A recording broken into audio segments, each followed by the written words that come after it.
Let's begin Chapter 10, our chapter on motivation and emotion. Let's start by defining motivation.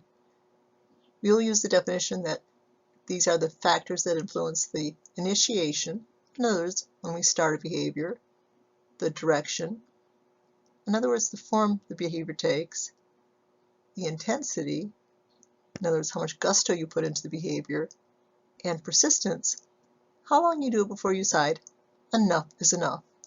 So initiation, when do you start a conversation? When do you start studying? When do you start a nap? When do you start a walk?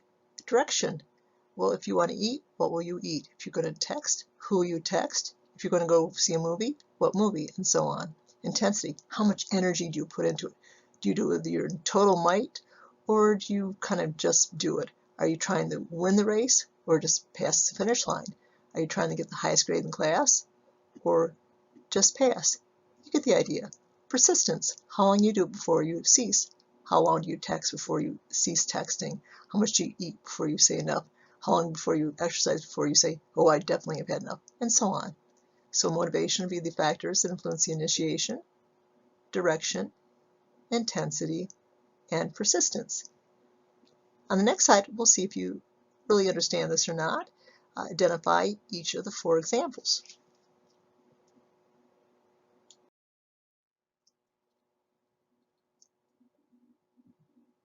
When you think you've identified these four individuals in terms of their component of motivation, please move to the next slide.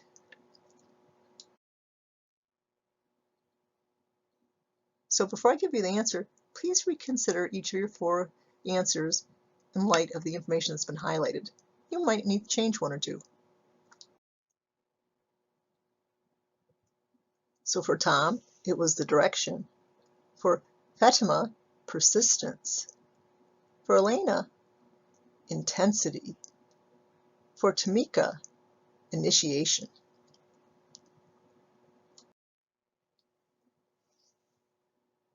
Motivation can be influenced by both extrinsic and intrinsic factors. Extrinsic refers to external focus, behaviors done for external rewards. Intrinsic factors refer to internal focus, behavior done for its own sake. For the example below, for each one, determine if it's primarily extrinsic or intrinsically motivated.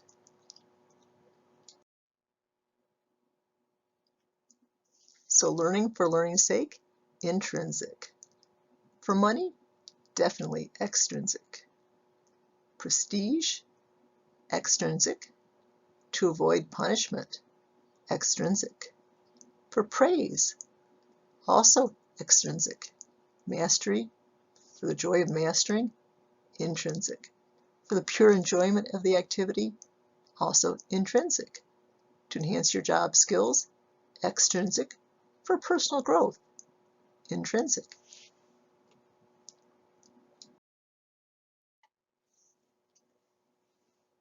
Let's consider another influence on motivation, locus of control. It's a belief system. Some people have an internal locus. They believe that they are largely in control of their life outcomes, that what they do matters and has a significant impact. Other people do not share this belief system. They have an external locus. They believe that factors outside of their own lives have the biggest say on their life, and often what they do has very little effect. So obviously, having one belief system or the other can greatly impact a person's likelihood to try to have impact on their own behaviors, on their own life. Does a person believe that their studying will have effect? Does one believe that their work will have an effect?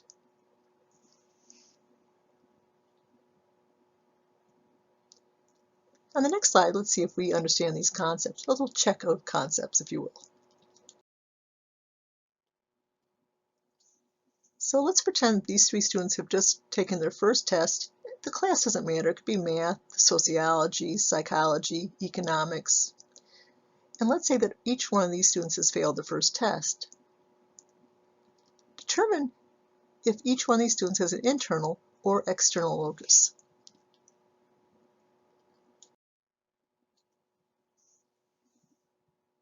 So Jody blamed her failure on her teacher's bad teaching. Jody clearly has an external locus.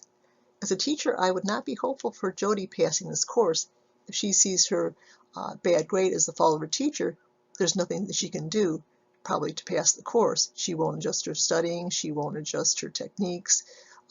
So this external locus can be an extreme detriment to Jody's success.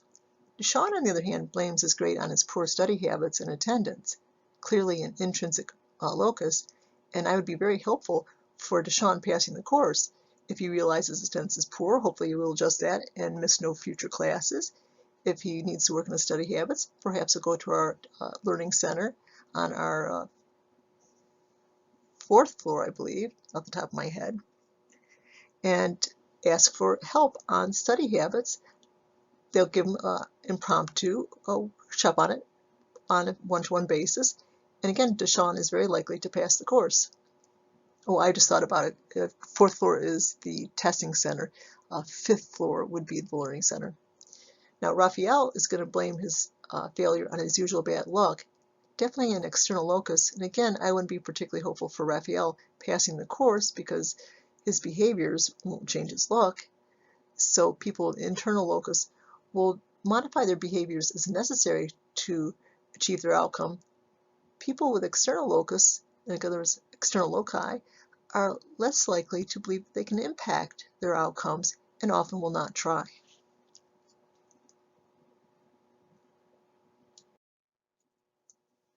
I just want to add in terms of failing and passing, if you find yourself confused in a course, get help at that point. Join a study group, form a study group, visit the teacher with specific questions, get a tutor. There can be weekly tutors that you schedule, or they can be drop-in tutoring. Additionally, we have many services at the college designed to help you to achieve success. Remember, you can go to the services part on your Blackboard and see some of the different offerings of the college. Your success coaches can be on your team. There are many people all pulling for you, so you do have to just reach out to them and they will do everything they can to help you pass. Your success is our success.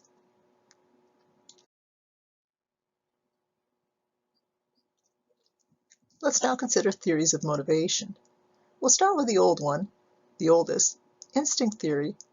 It was proposed by the early great psychologist, the first functionalist, William James. Instincts were defined as species-specific, non-learned patterns of behavior. So in other words, built-in behavior patterns. The problem is humans don't really have instincts. We use the phrase quite a bit, the mothering instinct. But any new mother knows that there's a tremendous amount of learning that has to happen. Maybe the learning is based on her helping to raise her siblings. Maybe it's from intensive help from her mother and aunts, her mother-in-law, friends, reading books. Maybe her partner has already had children.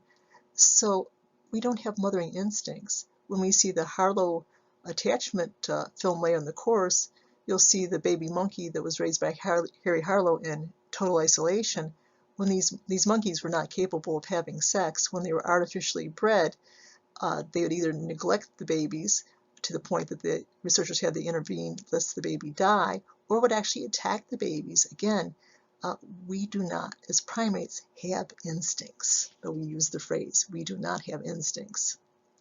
So our conclusion, this theory is historical, but not really useful in terms of understanding modern human motivation.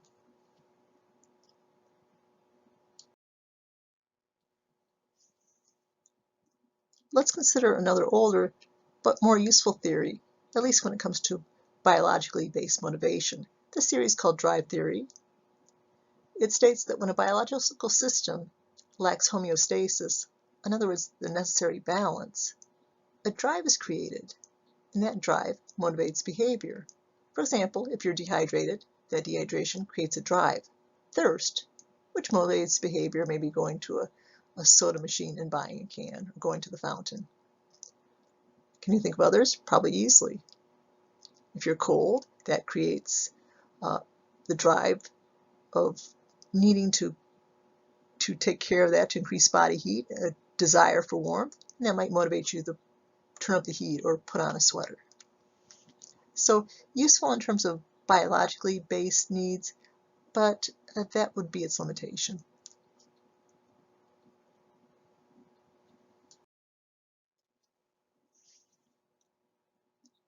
Let's consider an offshoot of drive theory, arousal theory.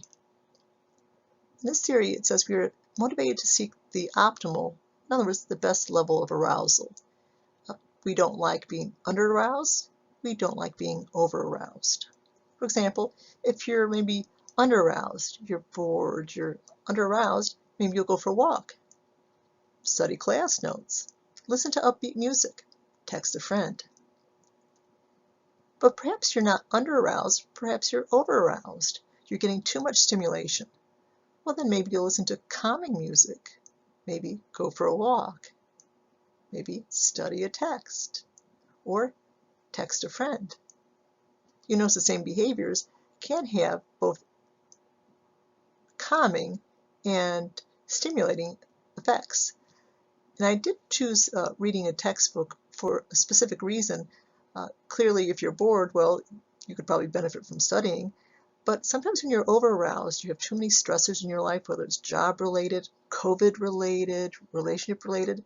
Sometimes doing something productive gets your mind off that overstimulating and negative aspect of your life and will have significant calming effects. Sometimes people think that they're too stressed to work, too stressed, too over-aroused, but actually it can often be a very calming effect, a very settling effect.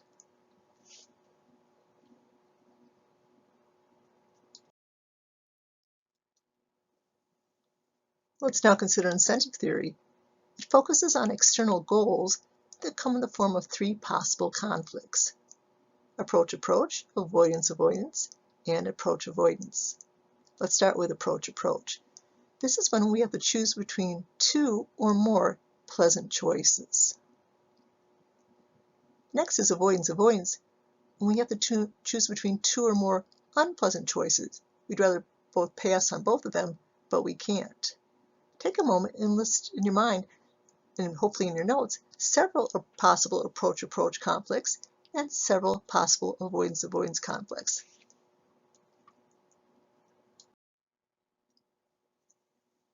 So for approach, you're going out to the movies and they all sound great. Which will you choose? You have 3 offers to go on a date on Friday night. They all sound great, but you find it difficult to do more than one date a night. Which one will you choose? 5 colleges want you. Which one will you choose? There's 3 shirts there.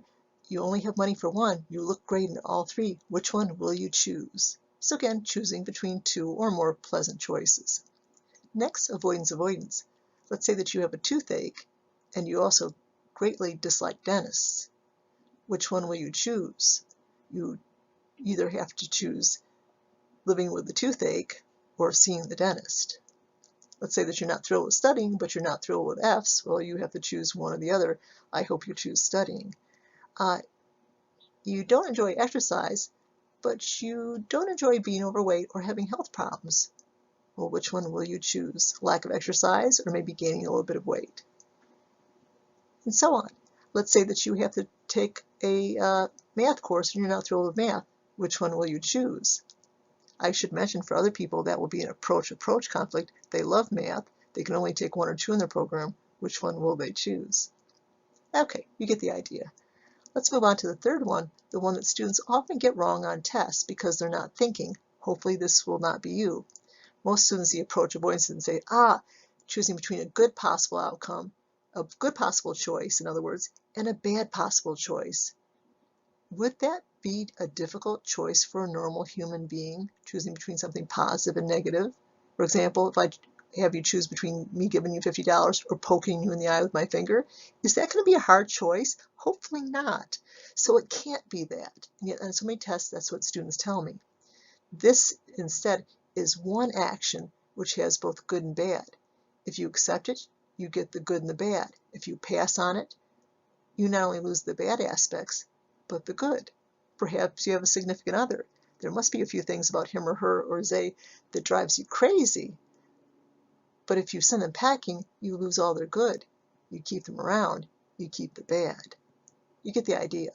Buying a new car might be wonderful, but you also have to accept the paying for it and the insuring of it. So one thing that's got both good and bad to it.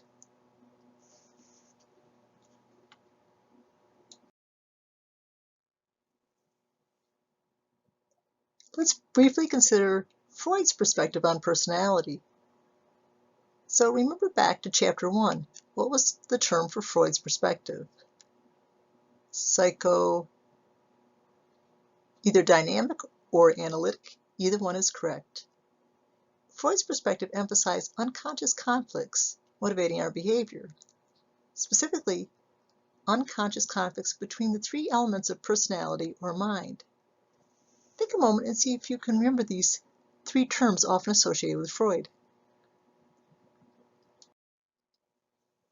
These conflicts would be between the id, the ego, and the superego. Although I'd love to define them for you right now, we'll save that to the personality chapter.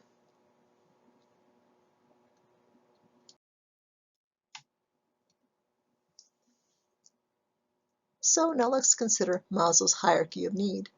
Hope you know what the term hierarchy means. It's a ranking, it's an ordering. Think of some things that are in hierarchies for a moment. Oh, actually, go ahead and do it. Okay, so the military is in a hierarchy, different ranks. Teachers are ranked, full professors, associate, assistant, and so on. The royalty are ranked, colleges are ranked. So this is a ranking of human needs. According to Maslow's hierarchy, we start at the bottom, the most basic, physiological. You can use the word biological if you prefer, things that you biologically need for your survival. What would they be? Well, obviously, sustenance, food, water or fluids, but also air.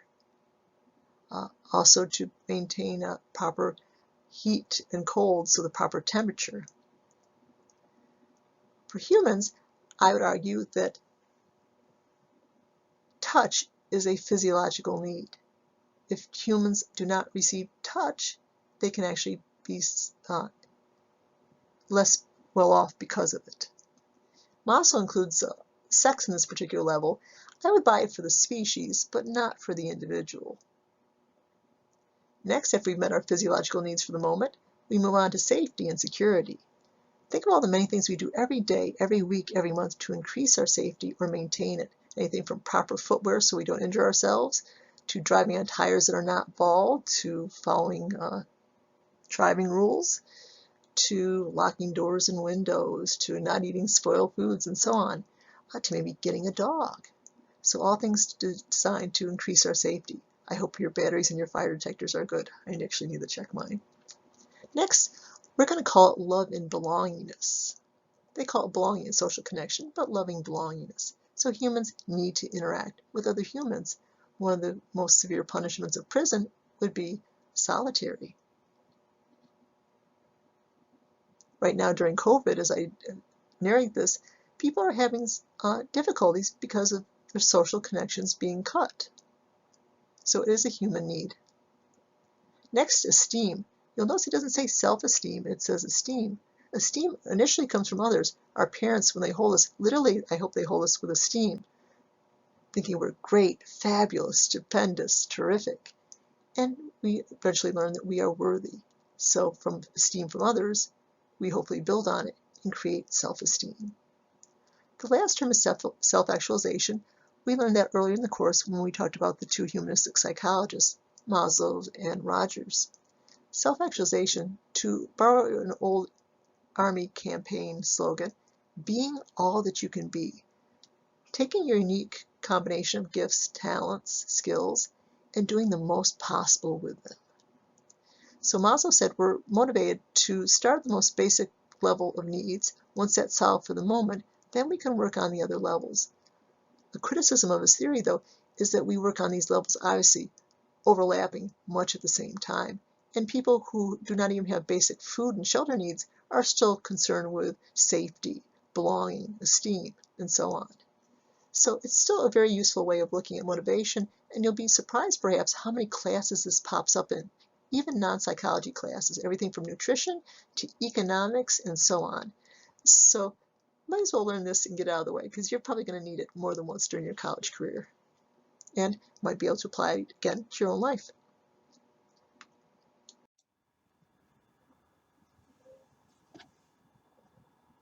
If you're puzzled why you're having trouble reading these words, they're in Italian. I assume you can't read Italian, I can't.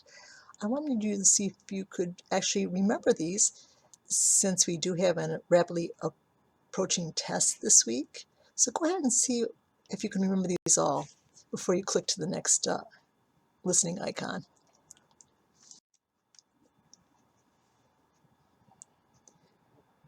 So is the bottom one psychological needs or physiological? Hopefully you said physiological. Next, safety needs. Middle, love and belongingness.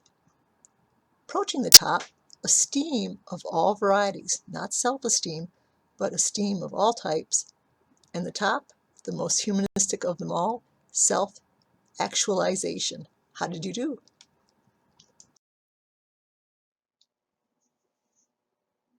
Now let's focus on the other half of the chapter, the emotion component.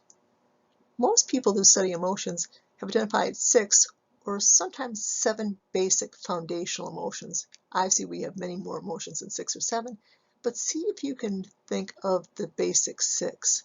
Most students get to 4 easily and have trouble on 5 and 6, but give it a try. Let's see how you do.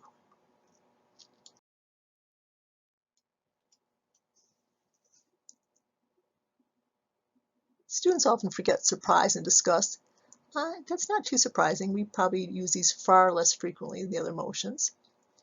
So one of the early psychologists to study emotions went to cultures they had never seen, outsiders, and with the help of translators, were able to show people pictures like this, and they were able to identify these particular facial expressions. So the recognition of these basic emotions are present in humans, one of a few definitely built-in bits of, I'd say, knowledge.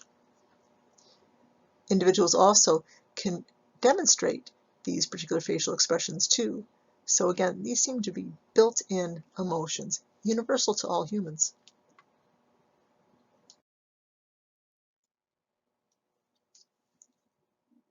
Some psychologists who study emotions have added on to the basic 6 a 7th, that of contempt. I like the picture on the right. It's a very old picture, but the person is showing contempt. Contempt involves a asymmetrical positioning of the face. So perhaps our 7th foundational emotion.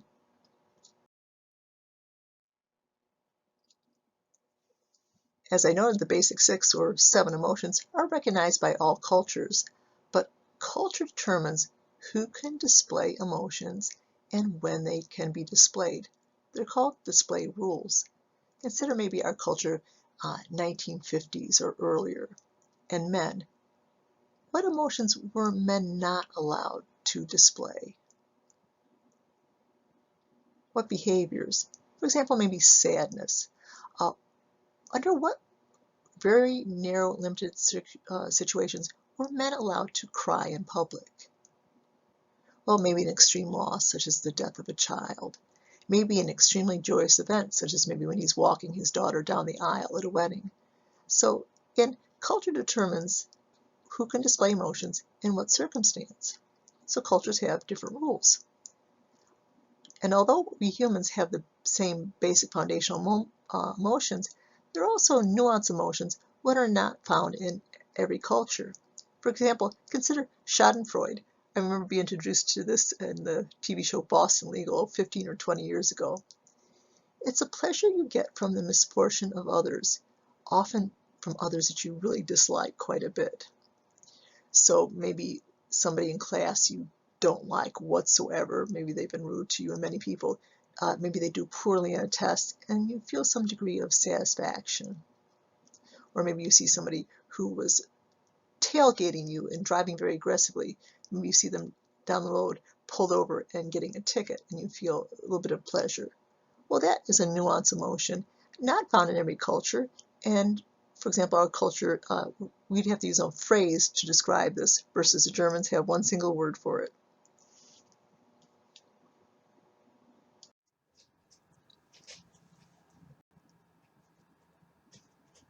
The most famous of all the emotion researchers by far is Paul Ekman.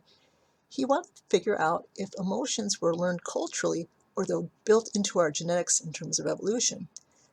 He found a culture in Papua New Guinea that had never seen outsiders, virtually none.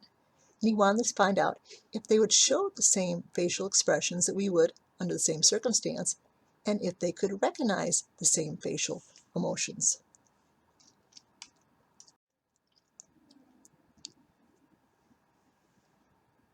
So they had them listen to various scenarios and had them point to a picture that would correspond to that situation. For example, if a friend dropped by from a local village, if a child had died, if you were about to fight, you were walking in the jungle and accidentally stepped on a smelly, dead, rotted pig. And they showed the same facial expressions that we would display. Then they flipped it, show us what your face would look like if you're about to fight, if a child had died. And again, they displayed the same facial expressions that we would, suggesting a strong evolutionary heritage in terms of the recognition and the natural display of emotions.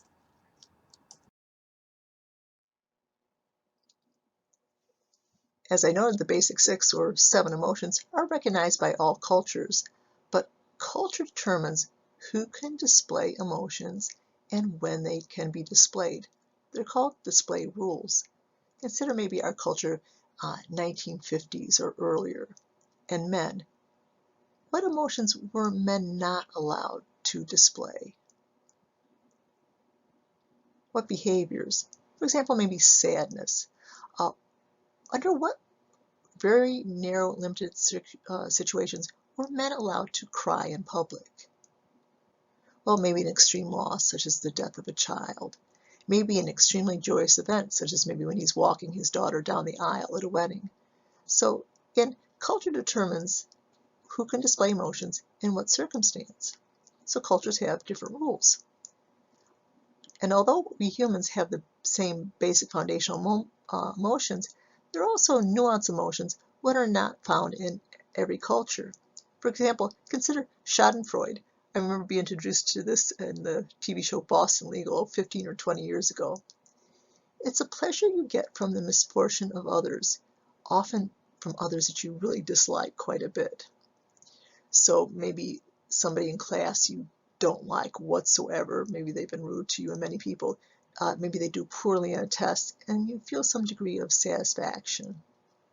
Or maybe you see somebody who was tailgating you and driving very aggressively, maybe you see them down the road pulled over and getting a ticket and you feel a little bit of pleasure.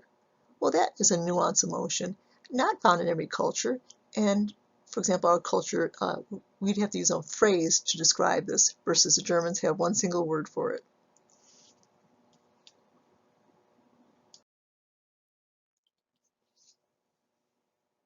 So what is the biological basis of our emotions? Parts of the limbic system are key structures. We've already discussed many of these structures in class, the ones that are not particularly pivotal in emotions. Let's consider the amygdala shown on this particular figure. The amygdala is essential for strong fear and terror. If it's stimulated, a research animal such as a rat will be terrified. When you turn off the stimulation, the rat will immediately turn to normal. Let's consider a structure not shown on this particular overhead, that of the septum, and a tragic case study that goes with it. In the days before mass shootings were commonplace, in 1966, Charles Whitman went to the University of Texas Tower with his high-powered rifle and started shooting the people there. The day before, he had stabbed his mother and wife to death. During his shooting rampage, he shot 16 people fatally and wounded 31. And after he killed himself, upon autopsy, they found a very large tumor on his septum, constantly stimulating the septum, constantly causing feelings of rage. He actually, in his letter, asked for an autopsy to be performed to see if there was something abnormal occurring in his brain. He knew something was wrong, but unfortunately didn't reach out for help, though during that time period, ability to image would have been greatly limited at that point. For example, there were no MRIs, no PET scans. But in any case, you can see that the limbic system produces very strong emotions.